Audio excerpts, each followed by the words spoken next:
Assalamualaikum warahmatullahi wabarakatuh. Hai teman-teman, perkenalkan saya Hanis Wahini dari Fakultas Matematika dan Ilmu Pengetahuan Alam, Prodi Pendidikan Fisika kelas A. Coba bayangkan, setiap hari kita dikelilingi oleh energi. Mulai dari listrik yang menyalakan lampu, bensin yang menggerakkan kendaraan, sampai gas yang kita pakai untuk memasak. Tapi pernah kamu berpikir bagaimana jadinya kalau energi itu suatu saat habis? Nah, di video kali ini kita akan membahas tentang pengelolaan energi. Bagaimana cara kita menggunakan sumber energi secara bijak agar tetap tersedia untuk generasi sekarang dan generasi yang akan datang.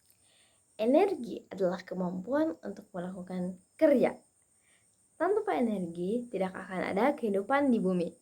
Segala hal yang kita lakukan, berjalan, memasak, belajar, bahkan bernafas, semuanya membutuhkan energi.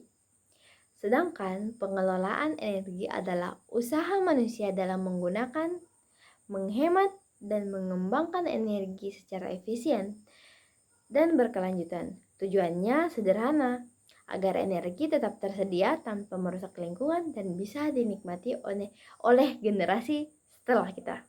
Nah, jenis-jenis sumber energi. Sumber energi dibagi menjadi dua jenis besar, yaitu energi tak terbarukan dan energi terbarukan. Pertama, energi terbarukan, yaitu energi ini berasal dari sumber daya alam yang jumlahnya terbatas, seperti minyak bumi, batu bara, dan gas alam. Energi ini sudah lama digunakan oleh manusia karena mulai diolah dan menghasilkan daya besar.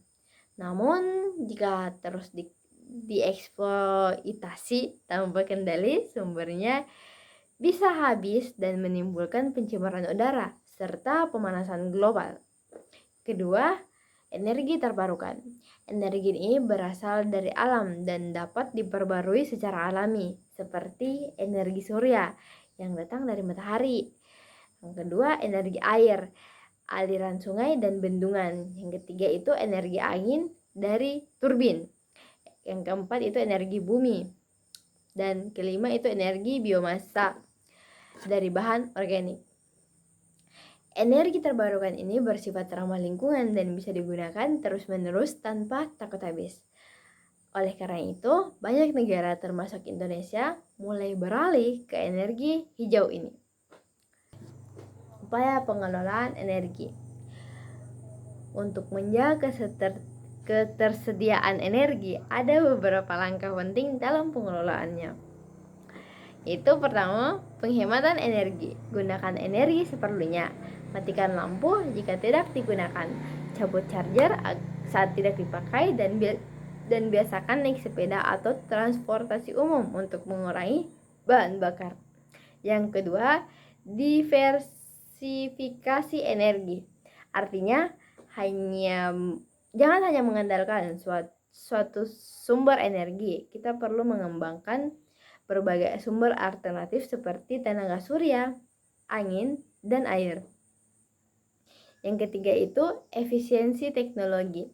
Gunakan teknologi hemat listrik, contohnya seperti lampu LED, peralatan rumah tangga berhemat energi, dan kendaraan listrik. Yang keempat yaitu edukasi dan kebijakan energi. Itu pemerintah perlu membuat kebijakan yang mendukung energi bersih. Sementara masyarakat perlu diberikan pemahaman tentang pentingnya pengelola energi secara bijak. Dengan cara-cara ini kita dapat menghemat energi, tapi juga melindungi dari kerusakan lingkungan yang lebih parah. Dengan cara-cara ini, kita tidak hanya menghemat energi, tapi juga melindungi bumi dari kerusakan lingkungan yang lebih parah. Sebagai penutup, jadi teman-teman, pengelolaan energi bukan hanya tugas pemerintah atau perusahaan besar, tapi tanggung jawab kita semua. Kita bisa mulai dari langkah kecil di rumah, seperti menghemat listrik, menggunakan energi terbarukan, dan tidak boros bahan bakar.